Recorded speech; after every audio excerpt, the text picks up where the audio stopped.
Halo teman-teman semuanya. Pada kesempatan ini saya akan membahas mengenai penggunaan JASP untuk menampilkan grafik dalam rangka melakukan analisis statistik deskriptif. Untuk melakukan statistik deskriptif menampilkan grafik, kita dapat gunakan menu deskriptif seperti ketika kita melakukan statistik deskriptif numerik. Kita masuk dalam tampilan seperti ini. Kemudian misalnya kita pilih berat badan, kita pindah ke variables. Kemudian kita pilih plots karena kita hendak menampilkan statistik deskriptif grafis. Ada beberapa pilihan di sini. Misalnya kita bisa pilih box plot. Nah, lalu kita bisa lihat ada di sini. Kita bisa memintanya untuk menampilkan warna supaya tidak membosankan. Kemudian jika terdapat outlier, kita bisa meminta JASP untuk menampilkan atau memberikan label pada outlier tersebut. Nah, karena di sini tidak ada outlier, maka tidak ada label yang diberikan. Kita juga bisa meminta JASP untuk mengubah palet warnanya. Misalnya kita buat saja mengikuti ggplot. Nah, ini bisa sambil dipilih. Oke. Baik. Sebelumnya saya ingin menjelaskan sedikit tentang apa boxplot ini. Boxplot ini merupakan grafik yang menggambarkan distribusi dari data yang kita miliki. Tanda-tanda di dalam boxplot ini memiliki makna khusus. Misalnya, bagian yang paling atas ini, garis paling atas, ini menggambarkan nilai persentil ke-95. Sementara box ini, garis paling atasnya itu adalah menggambarkan kuartil ketiga. Kemudian bagian tengahnya ini adalah median atau persentil 50. Garis di paling bawah adalah persentil ke-25. Dan yang ada di sini, ini adalah persentil ke-5. Sehingga dalam satu grafik ini kita bisa melihat sebaran data secara singkat.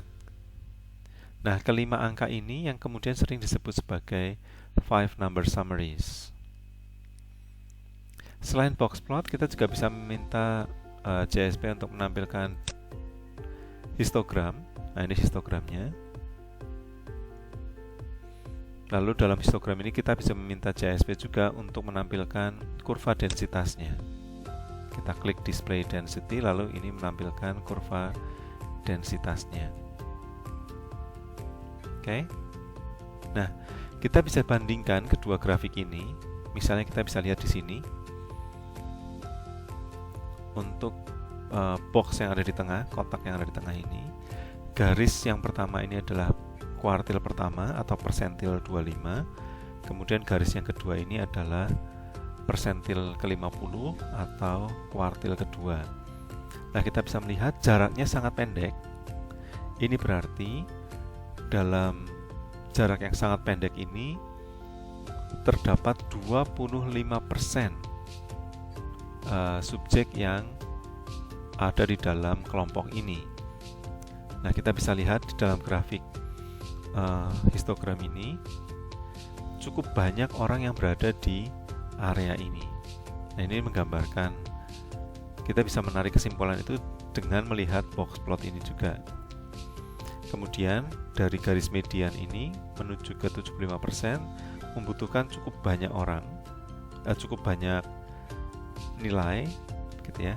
Dari ini berapa, sekitar 50 sampai 65 begitu ya, untuk mencapai angka 25%. Ini artinya sebaran di atas median itu cukup panjang, sehingga dari sini kita bisa simpulkan bahwa distribusi data ini tergolong juling di sebelah kanan. Jadi ekornya panjang di sebelah kanan. Jadi kita bisa lihat di histogramnya juga mengatakan hal yang sama. Oke. Nah, demikian adalah representasi grafis dari variabel kontinum. Nah, kita akan membuat satu kali lagi dengan menggunakan variabel kategorik. Kita akan pisahkan supaya tidak tercampur. Baik, kita pilih lagi-lagi medsos favorit, kita pilih ke sana. Kemudian kita minta frekuensi tabelnya, tabel frekuensinya. Nah, grafiknya kita bisa minta untuk menampilkan, misalnya di sini adalah pie chart. Nah, kita bisa lihat di sini. Instagram mencapai lebih dari 50% ya. Kemudian YouTube itu sekitar ya hampir 40%. Lalu WhatsApp dan Twitter tergolong sedikit, tidak banyak yang menggunakan. Nah, selain diagram lingkaran atau pie chart ini, kita juga bisa meminta JSP untuk menampilkan grafik batang dengan mengklik distribution plot. Oke. Nah, di sini kita bisa lihat, misalnya untuk Instagram dia memiliki jumlah paling banyak, kita disusul YouTube, lalu WhatsApp, dan terakhir Twitter. Demikian cara untuk menampilkan statistik deskriptif grafik baik untuk variabel kontinum maupun variabel kategorik dengan menggunakan JASP. Kita akan bertemu lagi di lain kesempatan untuk membahas cara menggunakan JASP untuk melakukan analisis yang lain. Sampai jumpa.